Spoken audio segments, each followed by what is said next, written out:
சோதோமிலே லோத்து. அப்பொழுது லோத்து தன் கண்களை ஏறெடுத்து பார்த்து, யோர்தான் நதிக்கு அருகான சமபூமி முழுவதும் நீர்வளம் பொருந்தினதாய் இருக்க கண்டான். கர்த்தர் சோதோமையும் கொமோராவையும் அழிக்கும் முன்னே சோவாருக்கு போகும் வழி மட்டும் அது கர்த்தருடைய தோட்டத்தைப் போலவும் எகிப்து தேசத்தைப் போலவும் இருந்தது. அப்பொழுது லோத்து யோர்தானுக்கு அருகான சமபூமி முழுவதையும் தெரிந்து கொண்டு கிழக்கே பிரயாணப்பட்டு போனான். இப்படி அவர்கள் ஒருவரை ஒருவர் விட்டு பிரிந்தார்கள். ஆபிராம் கானான் தேசத்தில் குடியிருந்தான். லோத்து அந்த யோர்தானுக்கு அருகான சமபூமியில் உள்ள பட்டணங்களில் வாசம் பண்ணி சோதோமுக்கு நேரே கூடாரம் போட்டான். சோதோமின் ஜனங்கள் பொல்லாதவர்களும் கர்த்தருக்கு முன்பாக மகா பாவிகளுமாயிருந்தார்கள்.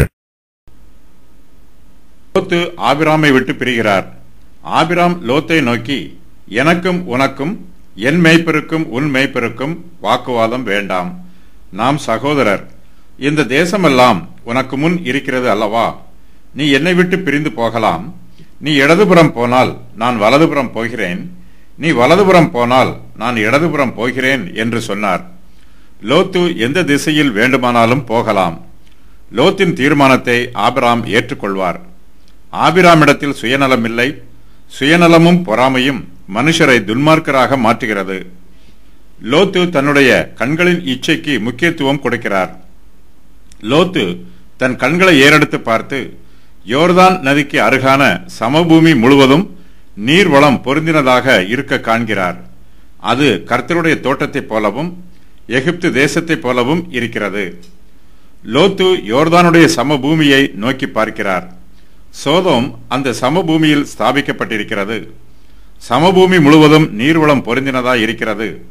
இங்கே குடியேறினால் தனக்கு நல்ல நீர் ஆதாரமும் நல்ல விளைச்சலும் கிடைக்கும் என்று லோத்து எதிர்பார்க்கிறார். சமபூமியில் விளைந்திருக்கிற விருட்சங்கள் ஏராளமான கனிகளை கொடுக்கிறது. லோத்து இந்த சமபூமியில் குடியேறினால் மெய்யாகவே அவருக்கு செழிப்பு வரும். அவருடைய ஐசுவரியம் விருத்தியாகும். லோத்து ஐஸ்வர்யத்தின் விருத்தியை மாத்திரமே பார்க்கிறார். மனுஷனுக்கு ஐஸ்வர்யம் மாத்திரம் இருந்தால் போதாது. லோத்து யோர்தானுக்கு அருகாமையில் உள்ள சமபூமியின் மீது ஆசைப்பட்டு அங்கு வந்து குடியேறுகிறார். அவருக்கு ஐஸ்வர்யம் கிடைக்கிறது. ஆனால் அந்த ஐஸ்வர்யம் அவருக்கு நிலைத்திருக்கவில்லை. சோதோம் ஊர் ஜனங்கள் துன்மார்க்கராய் இருக்கிறார்கள்.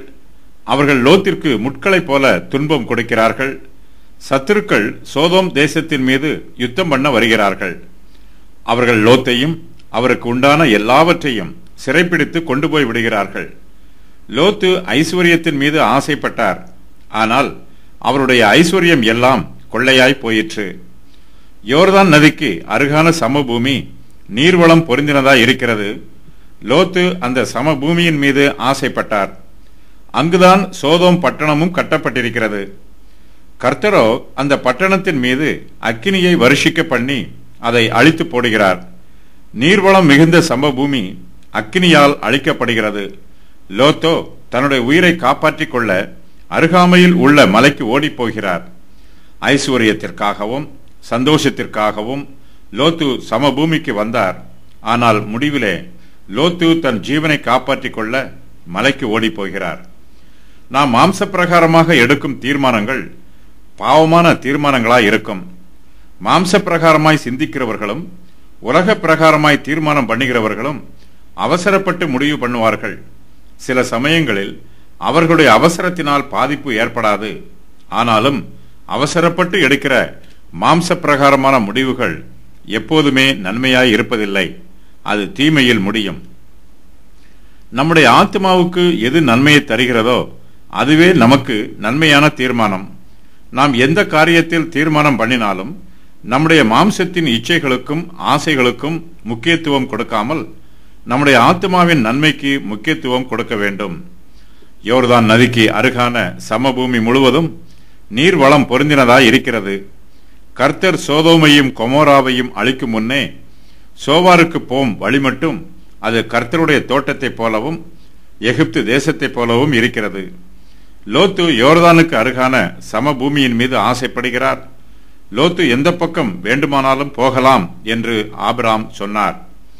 அப்பொழுது லோத்து யோர்தானுக்கு அருகான சமபூமி முழுவதையும் தெரிந்து கொண்டு கிழக்கே பிரயாணப்பட்டு போகிறார். இப்படி அவர்கள் ஒருவரை ஒருவர் விட்டு பிரிகிறார்கள்.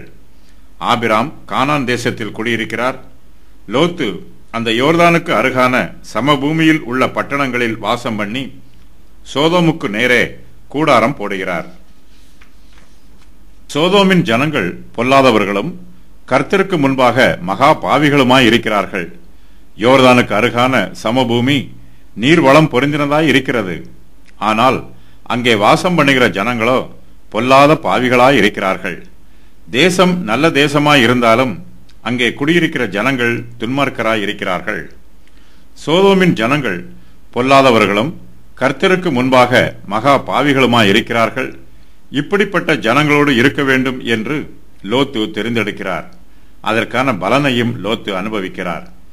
ஓரின சேர்க்கையும் மற்ற காம விகாரங்களும் மகா பெரிய பாவங்களாக வேதாகமத்தில் சொல்லப்பட்டிருக்கிறது. சோதோமின் பாவங்களை தேவனால் தாங்கிக் கொள்ள முடியாது. காம விகாரத்தில் மூழ்கி இருந்த இந்த பட்டணங்களை அழித்து மற்ற ஜனங்களுக்கு பாடம் கற்றுத்தர தேவன் சித்தம் கொண்டார். அவர்களுடைய ஜீவிய முறைமைகளை பின்பற்றுவோருக்கும் நித்திய நரகத்தை ஆக்கின தீர்ப்பாக தந்தார். சோதோம் பட்டணத்திலே ஏராளமான கரி விருட்சங்கள் இருக்கிறது. இவற்றிற்கு மத்தியிலே வாசம் பண்ணுகிற சோதோமின் ஜனங்கள் பொல்லாதவர்களாகவும் கர்த்தருக்கு முன்பாக மகா பாவிகளாகவும் இருக்கிறார்கள். லோத்து சோதோமுக்கு நேரே கூடாரம் போடுகிறார். அவர் யோர்தானுக்கு அருகான சமபூமியில் உள்ள பட்டணங்களில் வாசம் பண்ணுகிறார். ஆபிராமோ கானான் தேசத்தில் குடியிருக்கிறார். கானான் தேசம் பர்வதங்கள் நிரம்பிய தேசம். அந்த தேசத்தில் யோர்தானுக்கு அருகான சமபூமியில் உள்ள பட்டணங்களைப் போல நீர்வளம் அதிகமாய் இல்லை. ஆனாலும் ஆபிராம் கானான் தேசத்தில் குடியிருக்கிறார். லோத்து யோர்தானுக்கு அருகான சமபூமியில் உள்ள பட்டணங்களில் வாசம் பண்ணுவது அந்த பட்டணத்தாருக்கு கிடைத்திருக்கிற மிகப்பெரிய ஆசீர்வாதம். லோத்து ஒரு நீதிமான். அவர் கர்த்தருடைய சத்தியத்தை ஜனங்களுக்கு பிரசங்கம் பண்ணுவார்.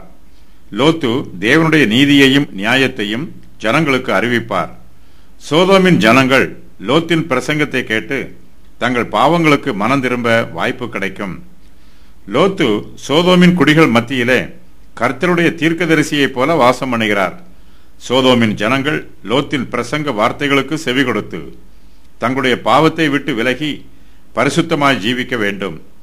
கர்த்தருடைய வார்த்தையை கேட்டால் அவர்களுடைய இருதயம் புதுப்பிக்கப்படுவதற்கு வாய்ப்புள்ளது. சோதோமின் ஜனங்கள் மனம் திரும்பினால் கர்த்தர் அந்த பட்டணத்தை அழிக்க மாட்டார். சோதோமின் ஜனங்களுக்கு நன்மை உண்டாகவே லோத்து சோதோமுக்கு நேரே கூடாரம் போடுகிறார். ஆனால் சோதோமின் ஜனங்கள் கர்த்தருடைய வார்த்தைக்கு செவி கொடுக்கவில்லை.